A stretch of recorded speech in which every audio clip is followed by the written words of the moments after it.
sai siis duubelvõistkonnas hoopis punase kaardi, nii et tema ka täna koosseisu ei kuulu Premier Liiga mängus, kuigi see kohe ei, mängitakse kiirelt pall lahti.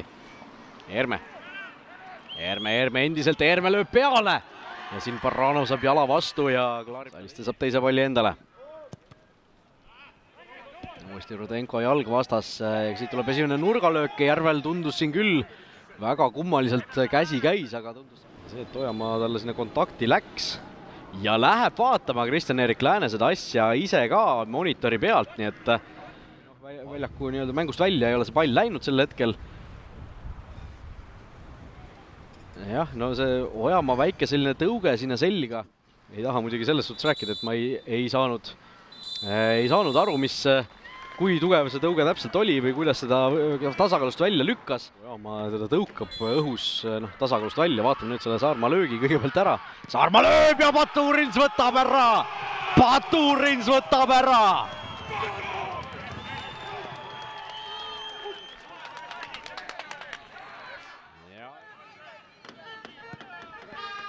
Baranovilt diagonaalsööt Salistele. Jõuab Saliste enne nurgalipu, oi, milline värav!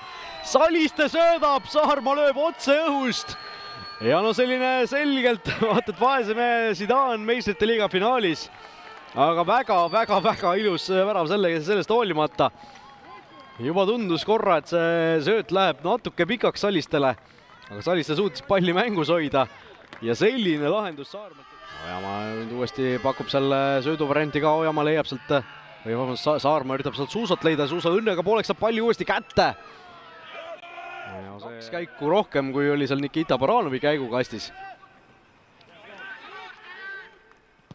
Järve virutab kaugelt ja ei ole palju mööda, Tšartšu ka. Revers tehti algkoosseisus ära, ehk siis eelmiste mängudega võrreldes, kui siin suusa saab peaga proovida, aga valmistanud. Ja nüüd tuleb Järve pall sinna väga ohtlikusse tsooni ja kuidas nüüd mitte keegi sellele pihta ei saa.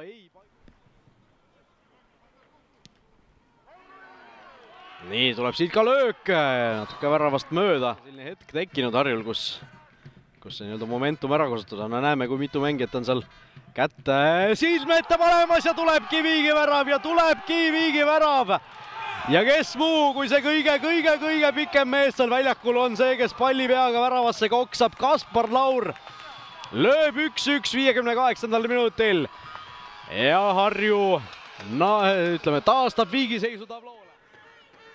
Saarma senderdab nurgalöögi järel ja tuleb siit ka löök. Henrik Ojamaa tõsta sinna Saarma suunas, Saarma saab palli korra siin kätte ka ja veel, aga Baturins jääb ette ja suutis seal. Ojamaa ja sööt Millerile, Laur on peaga vahel. Ojamaa ise jätkub olukorras ja pall jääb lahtiseks ja oi kui palju segadust. Suuso. Kaspar Laur peaga vahel. Kuidagi leiab siin nüüd Siim Lutsu üles, Siim Luts lööb ja Baturins teeb suurepärase tõrje. See oli Tubatškitsi suunas, kes on siin ette jäänud. Ojamaa, kas saab siit Paide veel löögile? Oi, kuidas nüüd Laur kukub Televitšile otsa. Aga kõlab lõpuvile vist või huvitava olukorra varrile ja läheb üle vaatama Lääne ise. Nurga alt ikkagi käsi varrega vastu nägu. Noh, penalti. Teine penalti siin Paidele. Esimest ei realiseeritud, Robbie Saarma ei ole enam väljakult, emadus Paide kaptenil Henrik Ojamaal. 97. minut, Ojamaa versus Baturins, Ojamaa lööb ja lööb sisse ja Paide saab 3 punkti kätte, Paide saab oi kui magusad 3 punkti kätte. Täiesti viimasel hetkel, täiesti viimasel sekundil, täiesti viimasest penaltist. Oi.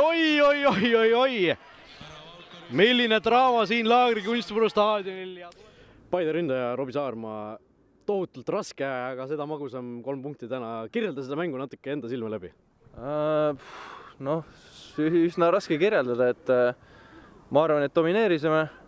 Harju oli kaitses väga tubli, et ei olnud raske neid murda, et ma ütleks üks võimaluste vaesemaid mänge võib-olla meil terve hooaja jooksul, et kuidagi ei saanud sinna värava peale, et penalti mööda löödud ja õnneks Hendrik lõpus seal lõi penalti ära, et jah, väga-väga raske, aga ma arvan, sellised väga magusad 3 punkti.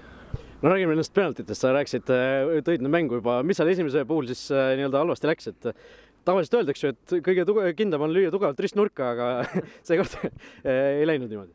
Ja ma arvan, et no ma ei ütleks, et löök kehva oli, ma arvan, et ta lihtsalt läks õigele poole ja kui ta juba selle poole ära arvab, et siis peabki lihtsalt väga-väga hea penalti olema, et see üldse sinna sisse läheks, et kahjuks täna niimoodi. Kuidas teil see võistkonna sise nii-öelda penalti löömise strateegia paika on pandud? Kui sa oleksid väljakul olnud lõpus, kas oleksid seda teist ka isegi lööma läinud? Ma arvan küll jah, et tõenäoliselt oleks mind sinna ikka pandud. Ma oleks ise muidugi tahtnud seda kindlasti lüüa, et selles mõttes pabistama ei oleks hakanud, aga ma arvan, meil on ka teisi väga häid penaltilööjaid, et nagu Hendrik näitas väga külma närvi. Ma arvan, et ei ole väga lihtne selle 90+ teada, et viimane löök, et läheb sisse, on võit, läheb mööda, on viik, et väga raske koht, kus penaltit lüüa, aga mehel on väga külm närv. No räägi sellest enda väravast ka natukene. Joosep Saliste tsenderdus otse õhust niimoodi ristnurka seal. Kui palju sellest ilusamaid väravaid üldse, ma ei tea, Premier League karjääris löönud oled? Ma arvan, et ei olegi, et see on kindlasti üks ilusamaid, et jah, ma arvan, et lihtsalt tabasin palli hästi ja mulle väga meeldib see Harju pall, mis neil siin kodus on, et lendab hästi ja õnneks lendas õigest kohta. Räägime sellest kunstmurust ka natukene, sellepärast et siin Narva Fama selle kaotusmängu järel oli see suur teema teie puhul, eks ju. Võib-olla alustuseks üldse küsin, kui sa võrded Fama kunstmurre ja seda kunstmurre, kumb siis nagu parem on, kumma peal on parem mängida või on seal üldse suurt vahet? No me ei ütleks, et väga suurt vahet on, et ma ütleks, et see oli isegi pisut kõvem, et jalad põrutasid päris korralikult selle mängu jooksul, et oli tunda nagu. Aga noh, ega see kunstmurrede olukord, ma arvan, üle Eesti ei ole nagu väga kiita siin, eriti siin kevadel, et oleks võib-olla väike natuke märg ja siis juba pall libiseks paremini, aga ma arvan, et suures pildis nagu selle taha ei saa väga pugeda, sest mõlemad tiimid mängivad samal väljakul ja isegi kui see kehvem väljak soosib nõrgemat tihtipeale, siis tuleb lihtsalt need kohustuslik 3 punkti ära võtta, et siin ei olegi suurt midagi rääkida. No siia kirjutasid ka oma nime nüüd Paide linnameeskonna ajalukku huvitaval moel 37. värav Premiumi liigas Paide eest, mis on siis muidu olid Viigis Henri Anieri ja Vjačeslav Zahovaikoga, nüüd oled ühe võrra neist ees. Et teadsid sa üldse ise sellist asja ja mis see sulle tähendab? Ja ma teadsin seda varem, aga ma otseselt ei keskendunud selle peale. Ma arvan, sellest asjast peale, kui mul seda öeldi, siis nagu need väravad jäid kuidagi nagu lukku, et järsku ei hakanud neid tulema, aga suutsin väravasöötudega meeskonda nagu eelmistes mängudes aidata, et ei mõtle suurt selle peale, aga kindlasti üritan nagu meeskonnale kasulik olla, kas siis väravate või söötude näol. Kelle poolt nüüd juba alanud mängus oled, Levadia Flora? Võitluslik viik, väravate rohke võitluslik viik. Olgu nii, aitäh sulle! Aitäh!